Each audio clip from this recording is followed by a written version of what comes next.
Assalamualaikum warahmatullahi wabarakatuh. Innal hamdalillah nahmaduhu wa nasta'inuhu wa nastaghfiruh wa na'udzu billahi min shururi anfusina wa min sayyiati a'malina. Man yahdihillahu fala mudhillalah wa man yudlil fala hadiyalah. Asyhadu an la ilaha illallah wahdahu la syarikalah wa asyhadu anna Muhammadan abduhu wa rasuluh. Ya ayyuhalladzina amanu taqullaha haqqa tuqatih wa la tamutunna illa wa antum muslimun. Ya ayyuhan nasu taqu rabbakum alladzi khalaqakum min nafsin wahidah wa khalaqa minha zawjaha wa batha minhuma rijalan katsiran wa nisaa'a wattaqullaha alladzi tasaaluna bihi wal arham innallaha kana 'alaikum raqibah. Ya ayyuhalladzina amanu taqullaha wa qulu qawlan sadida yuslih lakum a'malakum wa yaghfir lakum dhunubakum wa man yuti'illaha wa rasulahu faqad faza fawzan 'azima. Amma ba'd, fa inna asaqal hadithi kitabullah wa khairal hadi hadi Muhammadin sallallahu alaihi wasallam wa syarrul umuri muhdatsatuha wa kullu muhdatsatin bid'ah wa kulla bid'atin dhalalah wa kulla dhalalatin finnar. Ikhwani fillah rahimani wa rahimakumullah, kita teruskan kembali kajian kitab I'tiqad A'immat al-Hadits oleh Al-Imam Abu Bakar Al-Ismaili rahimahullah taala dengan syarah Asy-Syaikh Muhammad bin Abdurrahman Al-Khumayyiz hafizallahu taala. Kita masih dalam muqaddimah Asy-Syaikh Muhammad bin Abdurrahman Al-Khumayyiz. Pada pertemuan yang lalu kita sampai kepada ucapan Imam Ahmad bin Sinan Al-Qattan. Beliau mengatakan, "Laisa fid dunya mubtadi'un illa huwa yubghidu alal hadits." Tidak ada di dunia ini seorang ahli bid'ah kecuali dia pasti membenci ahli hadits, ahli sunnah wal jamaah.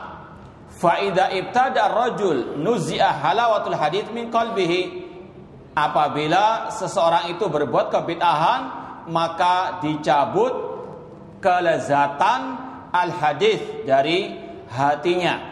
Ini adalah salah satu sebab mengapa ahlul bid'ah membenci ahli sunnah, karena hatinya sudah tidak ada lagi rasa nikmat berpegang teguh dengan hadis Rasulullah sallallahu alaihi wasallam.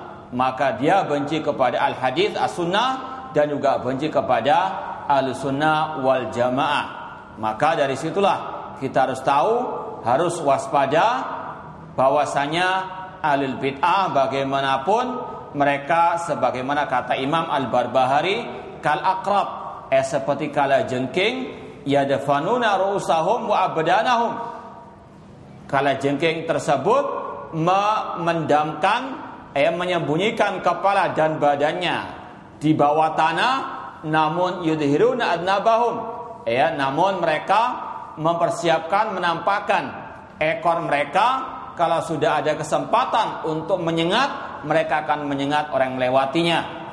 Itulah ahli bid'ah. Kalau punya kesempatan, punya kekuatan, mereka pasti akan mendolimi, mereka pasti akan membuat kedoliman terhadap al-sunnah wal jamaah, dan itu sudah sangat amat jelas di dalam sejarah. Kemudian waqala Qutaibah bin Sa'id rahimahullah taala, berkata Qutaibah bin Sa'id rahimahullah, idza ra'aita ar-rajula yuhibbu alal hadits mislu Yahya ibn Sa'id al-Qattan wa Abdurrahman bin Mahdi wa Ahmad bin Hanbal wa Ishaq bin Rahawai wa dzakara qauman akharin fa innahu ala sunnah. Kata Qutaibah bin Sa'id tadi, apabila seseorang engkau lihat dia cinta kepada ahlul hadis, kepada ulama-ulama al-hadis seperti Yahya bin Sa'id bin Qattan, Abdurrahman bin Mahdi, Imam Ahmad, Ishaq bin Rahawai dan ulama-ulama al-sunnah yang lainnya, maka ketahuilah orang itu di atas as-sunnah. Ini salah satu garis pemisah antara al-sunnah dengan al-bid'ah. Kalau antum tahu siapa al-sunnah dan al-bid'ah, salah satu tolak ukurnya, timbangannya adalah apakah orang itu cinta kepada ulama al-sunnah ataukah dia benci kepada ulama al-sunnah. Kalau orang itu cinta kepada ulama Ahlussunnah, itu tanda orang itu termasuk Ahlussunnah. Namun kalau orang itu membenci ulama Ahlussunnah, maka itulah salah satu cabang kebid'ahan, salah satu tanda orang itu sebagai ahli bid'ah. Ini berlaku bagi ulama yang terdahulu ataupun ulama yang sekarang ini. Kita tadi membaca ucapan Qutaibah bin Sa'id yang membenci atau yang mencintai Ahmad bin Hanbal, dia termasuk Ahlussunnah. Demikian pula kita katakan pada zaman ini, siapa yang mencintai Asy-Syaikh Abdul Aziz bin Baz, Asy-Syaikh Albani rahimahullah, Asy-Syaikh Muhammad bin Utsaimin rahimahullah taala, maka dia adalah pengikut sunnah Rasulullah SAW. Dia adalah Ahlussunnah wal Jamaah. Namun sebaliknya, wa man khalafa hadza fa'lam anna mubtadi'. Namun barang siapa yang membenci ulama-ulama Ahlussunnah tadi, maka dialah ahli bid'ah.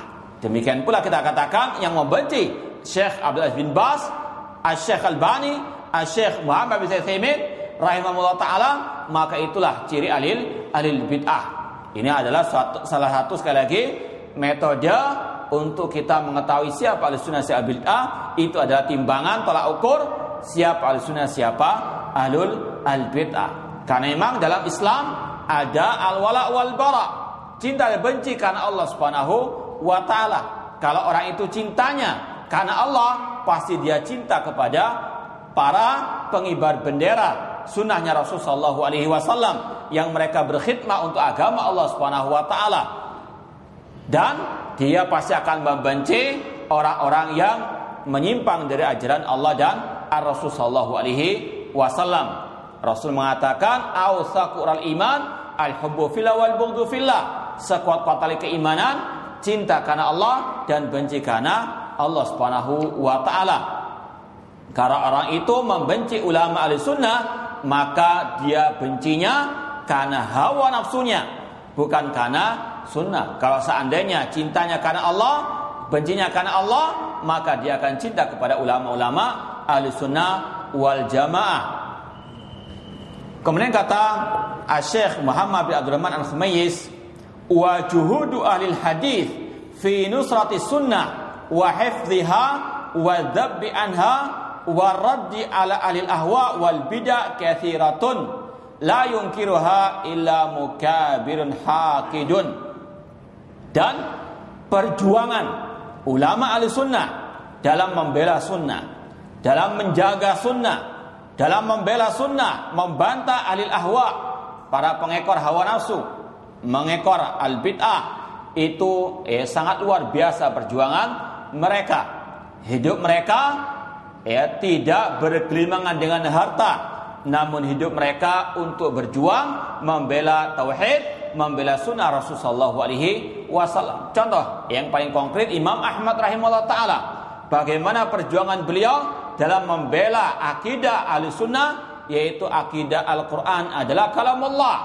Beliau rela untuk dipenjara, beliau rela untuk disiksa sampai 3 generasi kekhalifahan pada waktu itu. Demi apa? Memperjuangkan as-sunnah, yaitu akidah. Demikian pula para ulama-ulama pada zaman sekarang. Asy-Syaikh Albani rahimahullah taala, beliau diusir dari Suriah. Beliau mendapatkan banyak cobaan dari ahli bid'ah. Itu semuanya dalam rangka membela tauhid, membela sunnah Rasulullah SAW. Perjuangan mereka luar biasa. Tidak mengharapkan apapun dari urusan dunia. Mereka hanya ingin mengharapkan pahala dari Allah Subhanahu wa taala.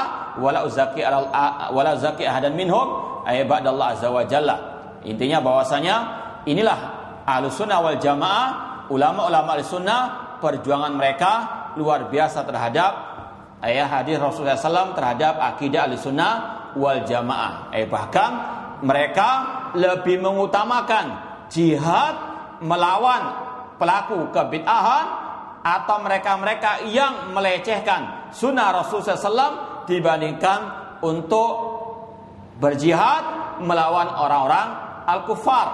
Sebagaimana yang terlontar dari sebagian ulama salaf, mereka mengatakan li'an aruddu ala maradda hadits Rasulullah sallam ahabbu ilayya min an arudda iddatahum minal atraq. Amin an aghzuwa iddatan min al-atraq. Ya, sebagian mereka mengatakan li an aghzuwa man radda hadits Rasulullah sallam ahabbu ilayya min an aghzuwa iddatan min al-atraq.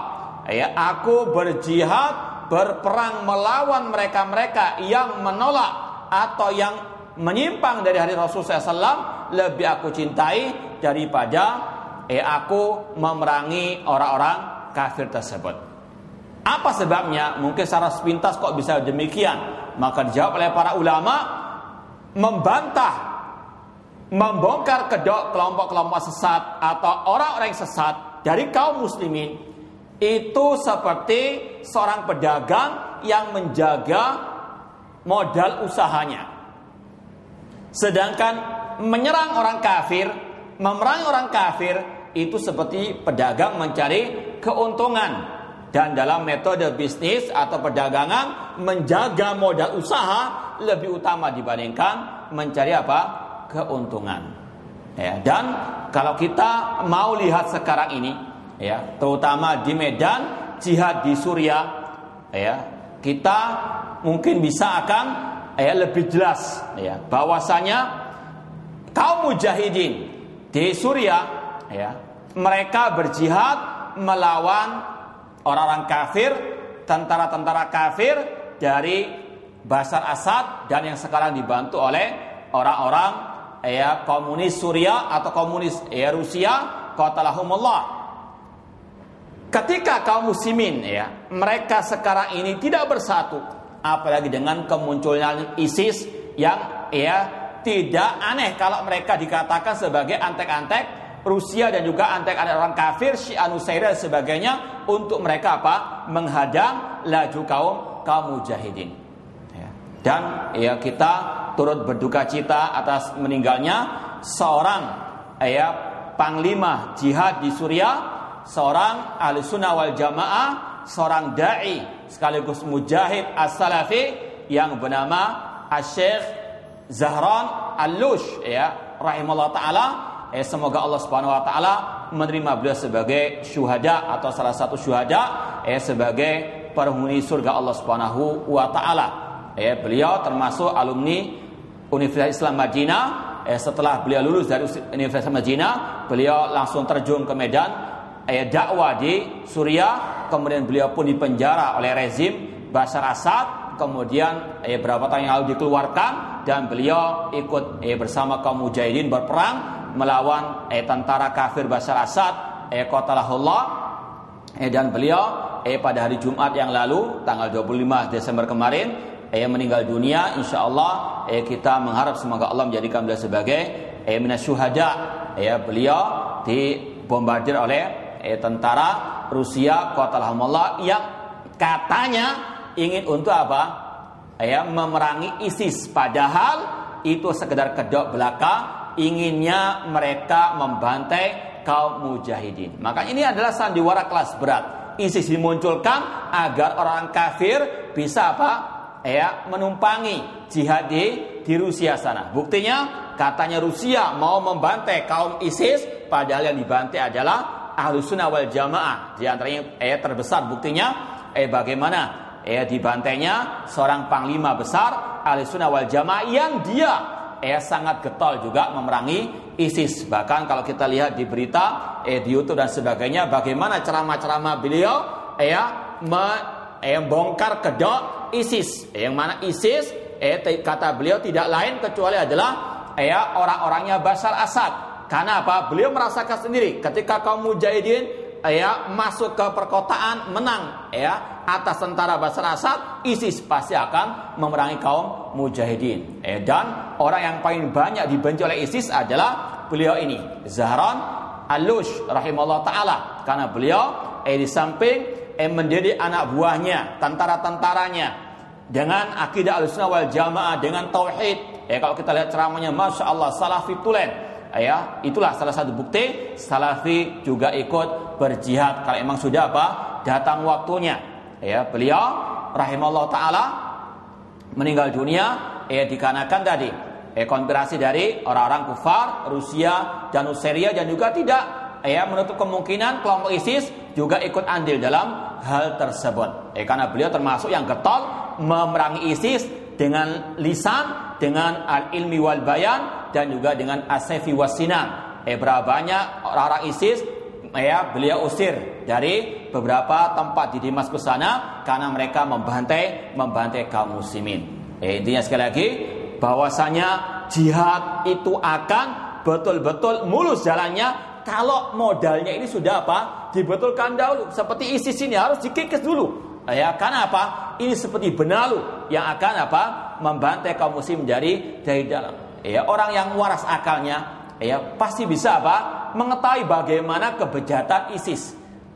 Ketika kaum mujahidin melawan orang-orang kafir, tentara Rusia dan tentara kafir Bashar Assad, mengapa ISIS justru memerangi kaum muslimin, membantai kaum muslimin yang tidak mau membaiat kepada mereka. Maka tidak aneh kalau sebagian dari para ulama atau orang-orang yang merupakan pakar dalam hal ini mengatakan mereka ini juga ada boneka-bonekanya orang-orang Syiah Nusairiyah atau orang-orang kafir. Buktinya ketika mereka ini ada orang kafir ikut-ikut turut campur, ikut turut tangan memerangi kaum muslimin di Suriah. Kita doakan sekali lagi semoga Syekh Al-Mujahid Ad-Da'i As-Salafi Zahran Al-Lush termasuk minas syuhada. Sekali lagi, makanya mengapa dakwah salafiyah getol untuk memerangi kesyirikan, kebid'ahan di dalam tubuh kaum muslimin, agar tubuh kaum muslimin kuat dahulu. Bagaimana mungkin kaum muslimin akan menang terhadap orang kafir sedangkan dalam tubuh kaum muslimin masih banyak penyakitnya? Kita bisa bayangkan bagaimana seorang bisa bertarung sedangkan badannya, dalam dirinya penuh dengan penyakit, keropos badannya. Tidak akan mungkin bisa kuat. Maka itulah salah satu metode dakwah as-salafiyah at-tasfiyah wa tarbiyah. Dimurnikan Islam atau kaum muslimin dari kotoran yang menempel, dari kesyirikan, kebid'ahan, agar kuat badan mereka, agar mereka kokoh bisa melawan orang kafir dan mereka pun insya Allah bisa menang. Adapun sekarang ini bagaimana kaum muslimin di Suriah akan menang, kita doakan semoga Allah memberikan kemenangan kepada mereka. Namun kalau kita lihat fakta di lapangan, berbagai macam sekte muncul di sana, di antaranya ISIS, Jabhatun Nusra dan sebagainya, yang mereka tidak mau bersatu untuk melawan tentara kafir. Mereka berpecah belah. Maka mereka pun mudah untuk bisa dikalahkan oleh orang-orang al-kuffar. Maka sekali lagi kaum muslimin harus mengetahui kenyataan pahit seperti ini, bahwasanya al-bid'ah mereka seperti musuh dalam selimut. Mereka suka menusuk kaum muslimin dari belakang. Wa min jumlati tilkal juhud fi tawdihil aqidah wa dzabbi anha maqama bi al-hafidh al-imam Abu Bakar al-Ismaili min tasnifi hadal kitab fi bayani mu'taqad al-hadith. Di antara perjuangan ulama al-sunnah wal jamaah dalam menjelaskan as-sunnah, membela sunnah, membela akidah, yaitu apa yang dilakukan oleh al-hafidh al-imam Abu Bakar al-Ismaili dalam mengarang kitab ini fi bayani mu'taqad al-hadith. Ini semua sekali lagi merupakan bentuk pengokohan kaum muslimin. Dikuatkan dahulu akidah ini, sebagaimana pada zaman Rasul SAW dahulu ketika di kota Mekah kaum muslimin dalam keadaan lemah, tidak ada jihad dengan senjata. Rasul memondasi mereka dengan akidah, dengan tauhid. Ketika mereka sudah kokoh tauhidnya, kokoh akidahnya, maka munculnya daulah Islamiyah di kota Al-Madinah. Karena pondasinya sudah siap, pondasinya sudah kokoh. Namun ketika kita lihat kaum muslimin sekarang banyak yang tidak paham akidah, bahkan sebagian mereka mencela akidah, memusuhi akidah, maka bagaimana mungkin kaum muslimin akan Allah berikan kejayaan, kemenangan, sedangkan pondasi mereka masih rapuh. Fa'ala rami sighar kitab illa annahu hawa usul al-aqidati salafiyah ijmalan. Meskipun kitab ini sangat tipis sekali, namun kitab ini mencakup secara global akidah para imam-imam ahli sunnah, a'immati al-hadith. Kalau kita lihat di cetakan ini hanya sekitar 20 halaman saja kitab ini.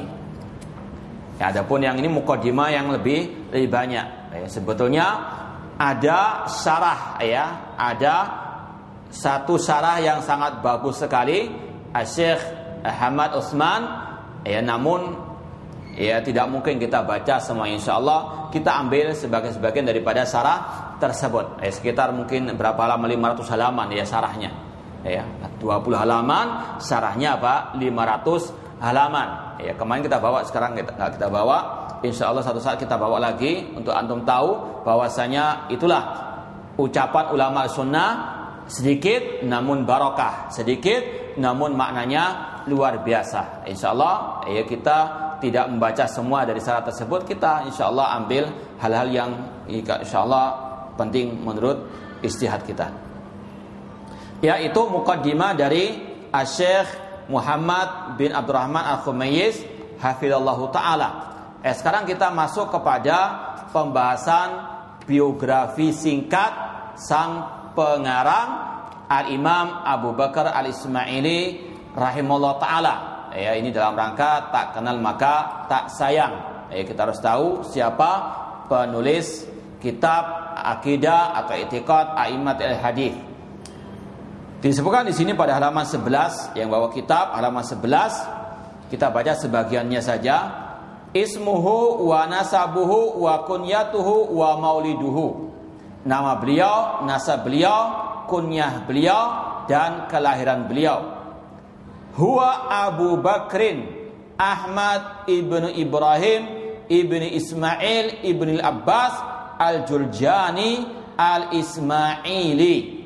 Nama lengkap beliau, kunyahnya Abu Bakrin. Ini sudah sering kita sampaikan, kunyah merupakan salah satu sunnah. Takannau, berilah kalian kunyah.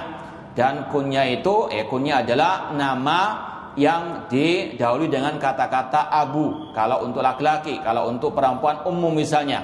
Dan ini yang dilakukan oleh Rasul, para sahabat Rasul, para imam-imam ahli sunnah wal jamaah. Abu Bakar bukan nama, itu kunyah. Nama beliau Abdullah bin Abi Quhafa. Umar bin Khattab punya kunyah Abu Hafsin dan seterusnya. Demikian pula dengan Imam Syafi'i Abu Abdullah. Demikian pula dengan Imam Abu Bakar Ismaili, kunyah beliau adalah Abu Bakrin. Ini sekali lagi merupakan salah satu sunnah. Dan tidak harus orang yang berkunyah itu punya anak, atau bahkan yang tidak atau belum menikah pun, bahkan anak kecil pun boleh diberi kunyah. Seperti Rasul ketika memanggil seorang yang bernama Ya Aba Umar ma fa'alan nughair. Ada seorang anak kecil, Rasul panggil dengan kunyahnya Ya Aba Umar, wahai Aba Umar ma fa'ala an-nughair. Kemudian nama beliau Ahmad bin Ibrahim ibn Ismail bin Abbas Al-Jurjani Al-Ismaili. Wulida sana 70 wa 70 wa mi'atain. Beliau lahir pada tahun 277 Hijriah. 277 Hijriah. Adapun Al-Ismaili ini adalah nama kakek beliau Ismail ibnul Abbas. Kemudian talabuhu lil ilmi. Sekarang bagaimana beliau dahulunya belajar ilmu agama. Bada bi kitabatil hadis bi khatihi wa huwa sabiyyun mumayyizun fi sana 83 wa 200. Beliau mulai belajar ilmu agama dengan menulis al-hadis dari para ulama-ulama al-hadis pada zaman itu. Pada waktu itu beliau masih berusia 6 tahun. Usia 6 tahun sudah belajar al-hadis. Tentunya belajar pada waktu itu dengan menghafal al-hadis. Kata beliau di sini, qala al-Ismaili, beliau berkata sendiri, katabtu bi khatti fi sana 83 wa 200 wa li yauma idin 6 sinin. Aku memulai menulis hadis menulis ilmu agama dengan tulisanku sendiri pada tahun 283 Hijriah, yaitu usiaku masih 6 tahun. 6 tahun sudah belajar ilmu al-hadis. Kalau kita belajar menyanyi, ditikal sebagainya, naudzubillah. Alhamdulillah sekarang sudah banyak sekolah-sekolah yang mengajarkan hafalan Al-Quran sejak dini. Namun kebanyakan usia-usia seperti ini yang paling banyak diajarkan adalah apa? Menyanyi. Kalau nggak bisa menyanyi usia 6 tahun itu rasanya kayak aneh di dunia lain. Namun kalau ulama-ulama ahli dahulu hidup mereka dengan menghafal Al-Quran dan hadis Rasulullah sallallahu alaihi wasallam. Wartahala li sama'il hadis min Jurjan ila Khurasan. Beliau melakukan safar perjalanan jauh untuk mendengarkan belajar ilmu, menimba ilmu al-hadis. Ini sudah kita sampaikan, inilah salah satu bentuk perjuangan ulama-ulama ahlussunnah wal jamaah, ulama-ulama al-hadis. Kalau dahulu itu al-ilmu yu'ta wala ya'ti. Kalau dahulu itu ilmu apa? Didatangi, bukan ilmu yang apa? Mendatangi. Kalau sekarang mungkin sama-sama datang. Meskipun kalau hujan sedikit aja sudah apa? Banyak yang gaib. Namun kalau ulama dahulu mereka apa? Melakukan perjalanan yang luar biasa. Jerih payah mereka yang sangat amat luar biasa. Jazahumullah khairan. Anil Islam wal muslimin. Mereka di antaranya di sini bagaimana Imam Abu Bakar Ismaili mencari ilmu hadis atau mencari hadis dari Jurjan, insyaallah dari Mesir sana ke Khurasan, daerah Afghanistan dan Iran sana, wa Baghdad, ke negeri Baghdad, wal Kufa wal Basra, Irak dan Iran sana, wa Rai wal Hamdan wal Anbar wa Makkah wa ghadzalik. Melakukan apa? Perjalanan. Memang itu salah satu metode ulama-ulama Ahlussunnah wal Jamaah dahulu menimba ilmunya dari berbagai ulama di penjuru dari seluruh penjuru dunia. Sebagaimana yang pernah diucapkan oleh Imam Al-Bukhari. Imam Bukhari menjadi pakarnya al-hadis bukan dengan bersanteria, bukan dengan duduk di rumah, namun beliau melakukan as-safar, perjalanan jauh untuk menimba ilmu dari ulama-ulama alis pada zaman tersebut. Beliau pernah mengatakan, laqitu akthar min alfi rajulin bil ansar minal ulama. Aku dulu pernah berjumpa dengan lebih dari 1000 ulama di seluruh penjuru dunia. Kalau belum disebutkan tempat-tempat tersebut. Itulah salah satu sekali lagi metode ulama al-hadis. Mereka tidak tinggal di rumah untuk mencari ilmu ataupun sekedar begitu saja mencari ilmu, namun tidak, mereka keluarkan seluruh daya upaya untuk berkhidmat kepada ilmu agama ini, kepada sunnah Rasulullah sallallahu alaihi wasallam. Di antara Imam Abu Bakar Ismaili rahimallahu taala. Dan itulah salah satu faedah orang as-safar. Safir fa fil asfari khamsu fawaida.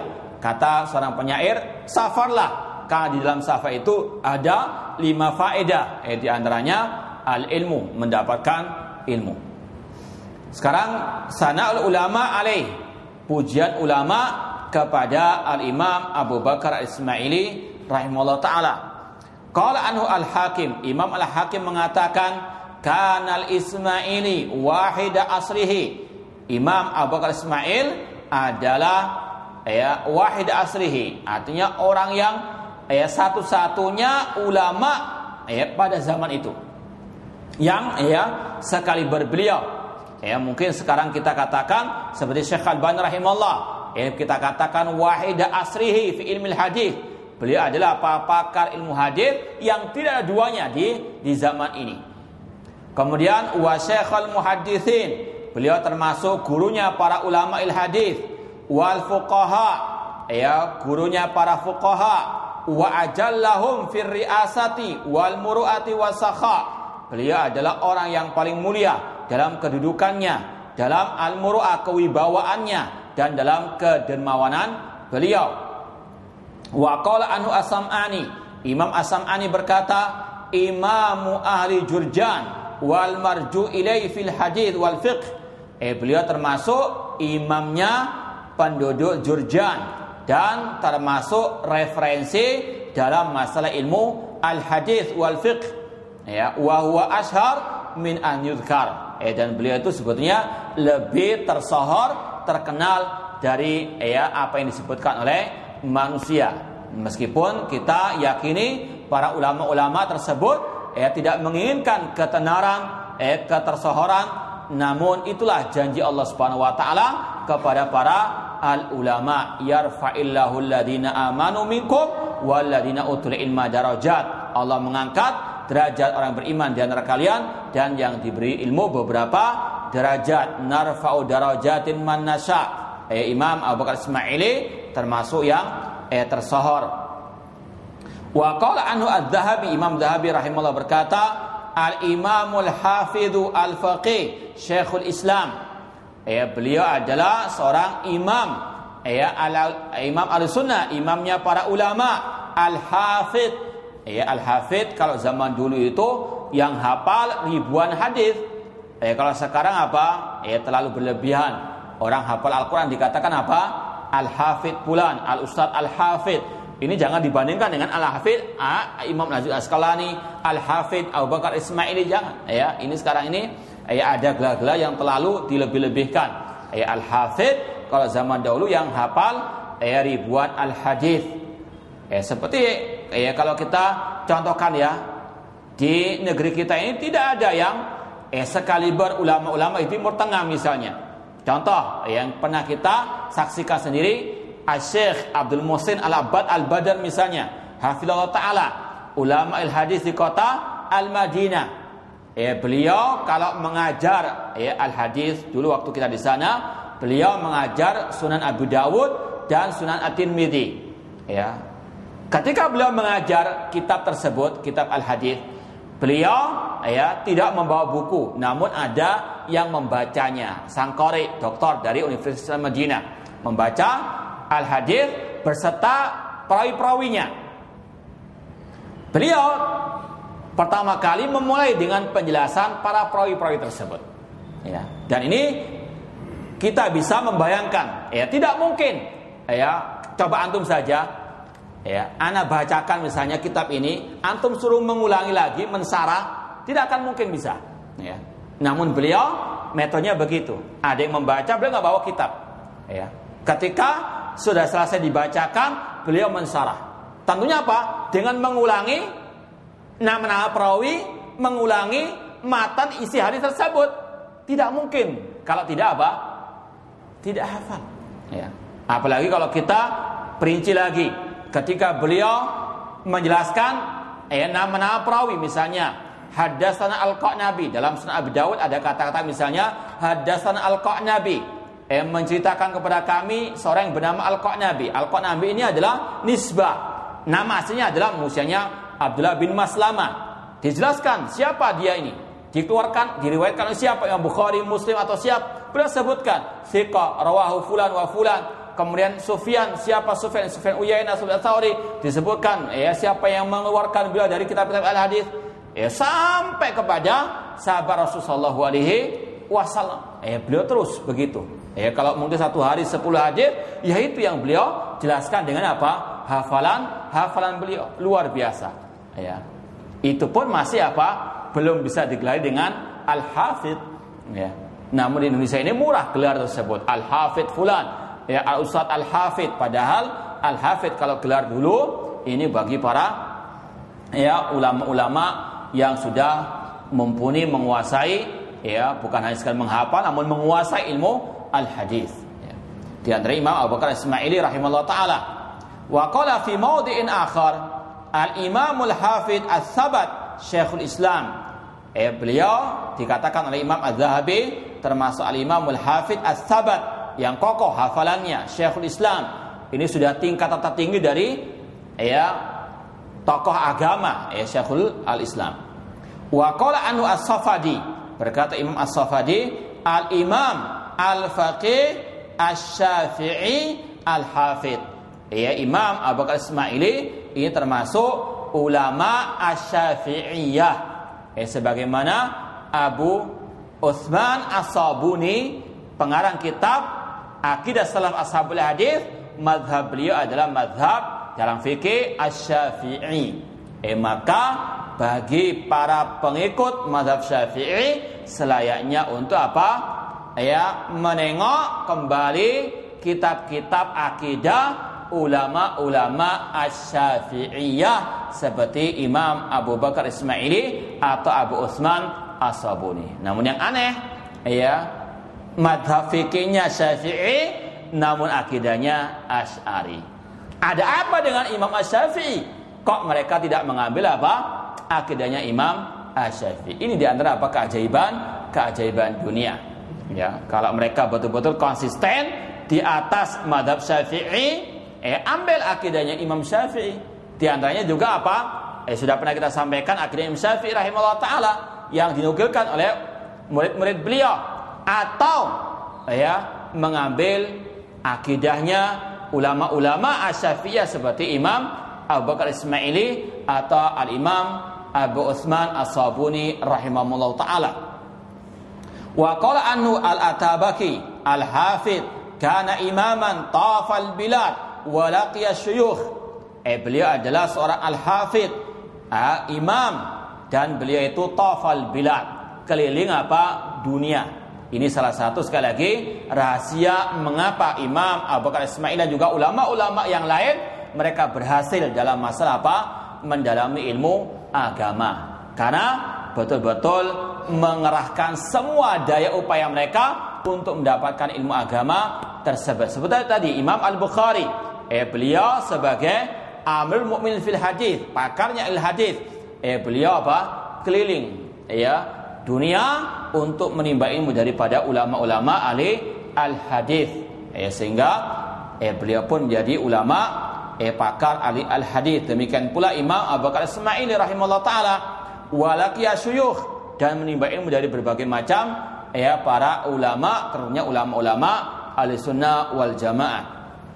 Wa qala anhu Ibnu Katsir, Imam Ibnu Katsir berkata, al-Hafidh al-Kabir ar-Rahal al-Jawwal, beliau adalah seorang al-Hafidh al-Kabir, seniornya ulama al-hadis, ar-Rahal, yang selalu berkelana untuk menimba ilmu hadis atau mencari al-hadis.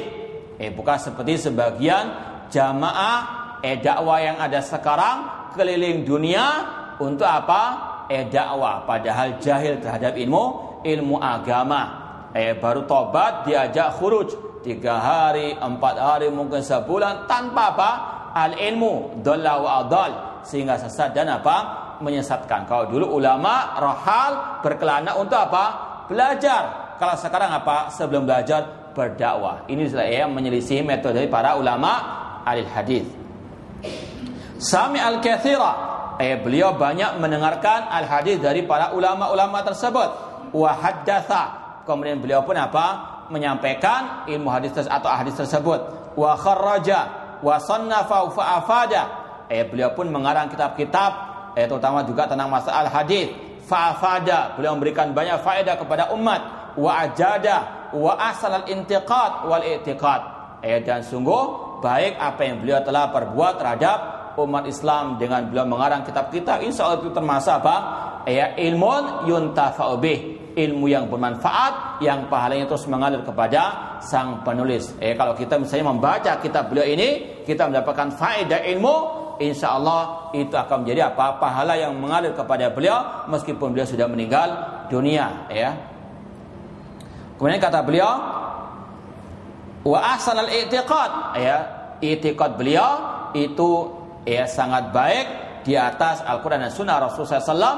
Dan sudah kita sampaikan tadi atau pada waktu yang lalu bahwasanya i'tiqad beliau, keyakinan beliau di dalam kitab ini hanya sekedar menukil dari apa? Ulama-ulama ahli sunnah, ulama ahli hadis sebelum beliau. Beliau tidak menambah, tidak mengurangi, beliau sampaikan apa adanya. Bismillah. Wa qala anhu Ibnu Abil Hadi al-Imamul Hafidh al-Kabir ahadul a'immatil a'lam.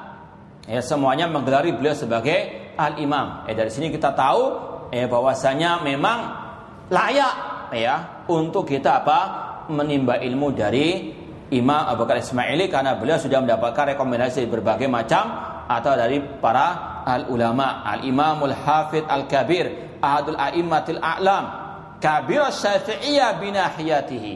Beliau termasuk ulama Syafi'iyah yang senior, kabira Syafi'iyah binahiyatihi. Maka kita mengajak kaum muslimin yang katanya cinta kepada Imam Syafi'i atau mazhab Syafi'i untuk mereka mempelajari kitab I'tiqad A'immatil Hadits yang pengarangnya adalah Asy-Syafi'i, pengikut mazhab Asy-Syafi'i. Wa qala anhu Ibnu Nasruddin, Imam Ibnu Nasruddin berkata, Al-Imam, sekali lagi semua yang di sini mengatakan beliau sebagai apa? Al-Imam Al-Hafidh, ahadul huffadil a'yan, salah satu pakar al-hadis. Kana Syekhul Muhadditsin, bahkan beliau digelar sebagai gurunya para ulama al-hadis. Wal fuqaha, gurunya para fuqaha. Wa ajalluhum fil murati was-sakha. Sama dengan yang diucapkan Imam Al-Hakim tadi. Orang yang paling mulia dalam kewibawaan dan dalam kedermawanan beliau.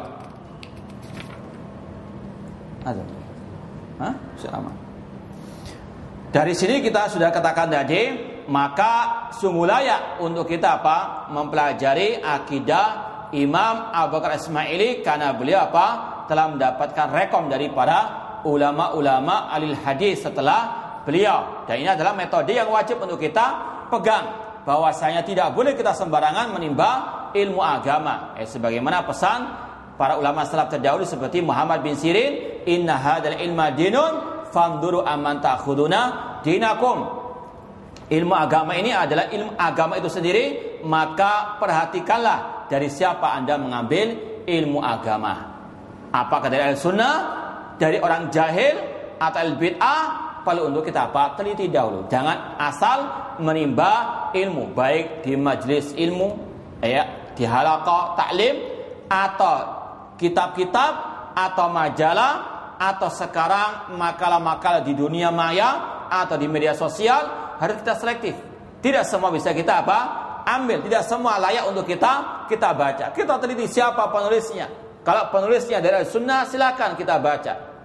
Kalau tidak, maka hati-hati. Al-qulubu dha'ifah, hati itu lemah, sedangkan asyubha khatafah.